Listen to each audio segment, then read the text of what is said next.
বর্তমান কর্মজীবনে আমরা অনেকেই একটা বাস্তব অভিজ্ঞতার মধ্যে দিয়ে প্রতিদিন চলি। অফিসে কাজের সময় আমরা একটা টিম। প্রতিষ্ঠানের লক্ষ্য পূরণ করতে সবাই সমানভাবে পরিশ্রম করে। একজন ফাইল তৈরি করে, একজন মাঠে কাজ করে, একজন তথ্য সংগ্রহ করে, একজন হিসেব করে।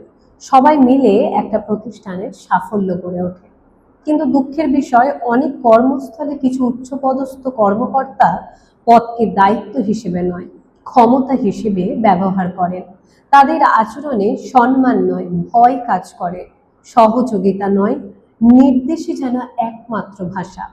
অফিসের কাজের ক্ষেত্রে সহকর্মীদের কাছ থেকে শতভাগ নিষ্ঠা, সময় নিষ্ঠা ও দায়িত্ব আশা করা হয়।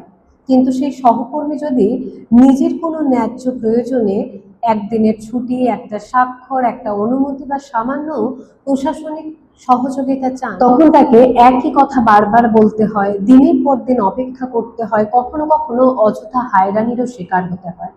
একবার ভেবে দেখুন, যে কর্মীকে পরিশ্রমে একটা অফিস সচল থাকে, তাদের সম্মান না দিয়ে কি সত্যি একটা প্রতিষ্ঠান এগিয়ে যেতে পারে? একজন কর্মকর্তার চেয়ার স্থায়ী নয়। আজ যিনি অধীনস্থ, কাল তিনিও নেতৃত্বের আসনে বসতে পারেন। কিন্তু মানুষের প্রতি সম্মান, সৌজন্য ও সহানুভূতি এসব চিরস্থায়ী পরিচয়। একজন ভালো নেতা কখনোই তার পদমর্যাদার জন্য বড় হন না। তিনি বড় হন তার ব্যবহার, ন্যায়বোধ এবং মানুষের পাশে দাঁড়ানোর মানসিকতার জন্য। মনে রাখা উচিত, ক্ষমতা মানুষকে বড় করে না, মানুষের প্রতি আচরণই একজন মানুষকে বড় করে।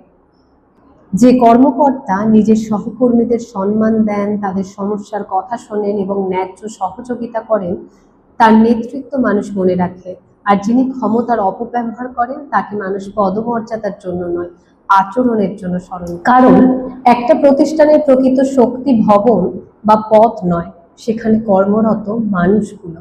তাদের সম্মান করলে প্রতিষ্ঠান সম্মান পায়, তাদের অবহেলা করলে প্রতিষ্ঠানের ভিত্তিও দুর্বল হয়ে যায়। আপনিও যদি মনে করেন কর্মস্থলে সম্মান, সহযোগিতা ও মানবিকতা ক্ষমতার চেয়ে অনেক বেশি গুরুত্বপূর্ণ, তাহলে এই লেখাটিকে শেয়ার করতে পারেন সকলের সাথে। হয়তো কারো চিন্তার পরিবর্তনের সূচনা হবে এই ভিডিওটা। ধন্যবাদ।